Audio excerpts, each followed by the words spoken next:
How's it going, everybody? Josh Armijo here. I hope everybody's doing good and well and stuff. I got an album review to do for you, and I'm going to be talking to you about the debut album from the band Satanic Bloodspraying, entitled At the Mercy of Satan. This is released on Hells Headbangers Records. Now, if you're not too familiar with this band, they're based out of Bolivia, and the best way to describe the sound of this band would be a very aggressive, thrashy, bestial kind of black metal. I mean, if you were to take elements of older bands like, let's say, Bathory or Venom, to more extreme stuff like Impaled Nazarene, to war metal like Blasphemy, you would have the sound that is Satanic Bloodspraying. There isn't really too much known about this band other than the fact that they're from Bolivia and they're a duo. They both share the duties of vocals and bass and guitar and drums. But let's get right on into this full length. It's 8 tracks, and it runs about 24 minutes in length. Now, I know what you're going to think. It seems like a short record. You would assume that this is an EP of some sorts. But for the benefit of this full length, I think the time length is absolutely spot on. Every single song on here gets its point across, regardless of whether it's a minute and a half long to 3.5 minutes. You have some really well-layered stuff within these short songs. Guitar-wise, it's a very straightforward attack on your ears. You're going to get a lot of heavy and chaotic riffs going on, really solid leads. Just some of the higher leads on here really just grab your attention and are just very chaotic guitar work. I absolutely love that about this record. And the same can be said for the bass tone. It has a very dingy, dirty kind of tone to it. Very audible and clear, very well mixed and produced. It's not more dominant than any other instrument.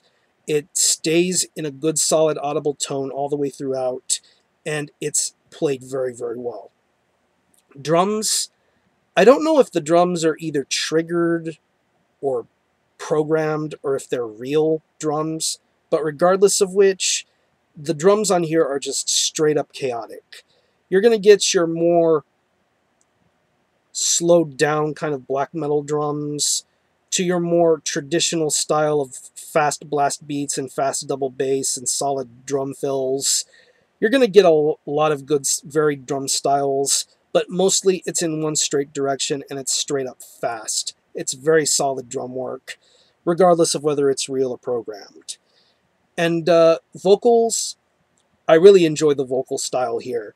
You're going to get, this is where I go back to the Impaled Nazarene comparisons. You're going to hear that kind of raspy, almost spoken style of vocal. Like he's on his pulpit getting ready to preach the word of the Dark Lord, you know? And just the way he delivers his vocals is just very good. Even to the moments where he's basically just straight out screaming to the top of his lungs in fear and desperation and anger. Some really solid vocal deliveries going on here. I appreciate that a lot. But as short as this record may seem, this really is one of the more fun listens you'll come across in 2012. Very solid mixture of black, death, thrash, bestial metal. This is something that you will get some solid enjoyment from. If you're into the bands that I mentioned, early Bathory or Venom, Impaled Nazarene, Niflheim, Blasphemy, you'll definitely enjoy this album. And this band has a lot going for them right now. So hear them however you're able to. If I had to pick any favorite tracks, some of my favorites include Satanic Skullfuck for that sick blending of guitar and bass on that song, Tetragrammaton, Necrodominatrix, and Wrath of Baal. Some great song choices from there. I'm going to leave you a link to the Hells Headbangers Bandcamp where you can stream this album and hear it for yourself. Again, the album is At the Mercy of Satan by Satanic Bloodspraying. This is released on Hells Headbangers Records. Go check this out, and this gets an 8.5 out of 10. Really solid debut, and I look forward to hearing more from them in the future. So check this band out. I'm going to conclude this review. Thanks a lot for watching. Thanks for checking out my channel, and until next time, Armijo out.